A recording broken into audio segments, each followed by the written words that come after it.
নমস্কার বন্ধুরা, video number 2 recipe গোটা চচ্চড়ি।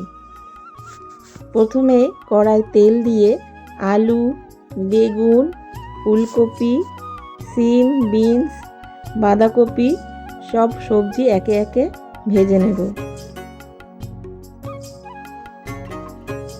সবজিগুলো সব ভাজা হয়ে গেলে কড়াতে তেল দিয়ে তেজপাতা, শুকনো লঙ্কা, 5 ফোড়ন দিয়ে ফোড়ন করে নেব।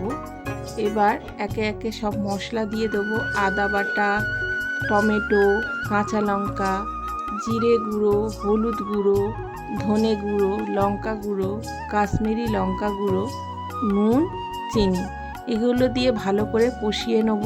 তারপরে একে একে সব সবজি দিয়ে দেবো। সবজি দিয়ে ভালো করে কষাতে থাকবো। ঢাকা দিয়ে কষালে সব সবজি ভালোভাবে সিদ্ধ হয়ে গেলে রেডি হয়ে যাবে গোটা চচ্চড়ি।